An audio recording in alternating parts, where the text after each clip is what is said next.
Hi guys, నేను మీ ముందుకు మళ్ళీ వచ్చేసాను ఇంకో మూవీ రివ్యూతో. సో అదేంటి, మనకి ఇవాళ రిలీజ్ అయింది 27th జూన్. ఏం తెలుసు కదా, మన డార్లింగ్ ప్రభాస్ గారి మూవీ. సో ఫ్యాన్స్ అందరు హ్యాపీ.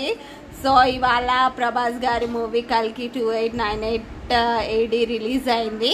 సో ఆ ఫిలిం గురించి చెప్పాలంటే మనకు కొద్దిగా ఫస్ట్ హాఫ్లో కొద్దిగా బోర్ అనిపించిన, సెకండ్ హాఫ్ మాత్రం ఒక నెక్స్ట్ లెవెల్లో ఉంటుంది. మనకి ఎంత సూపర్గా ఉంటుంది అసలు. ఆ స్టోరీని అలా టర్న్ చేస్తారని ఎవరు ఎక్స్పెక్ట్ చేయరు.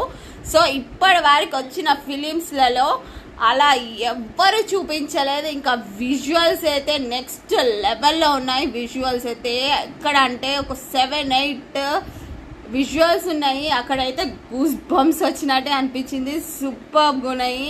మన ప్రభాస్ గారు లాస్ట్ క్లైమాక్స్లో అరే నెక్స్ట్ లెవెల్ అండి. అసలు చూడాలి మనం అంతా.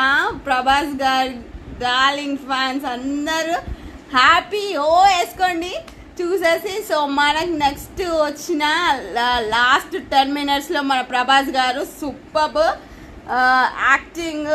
ఎలా అంటే అందరు అనుకుంటారు కదా మన ప్రభాస్ గారికి అంత పెద్ద పెద్ద ప్రాజెక్ట్స్ ఎందుకు ఇస్తారు అనేసి. సో ఆ పర్ఫార్మెన్స్ మీరు చూసే వేసుకుంటారు.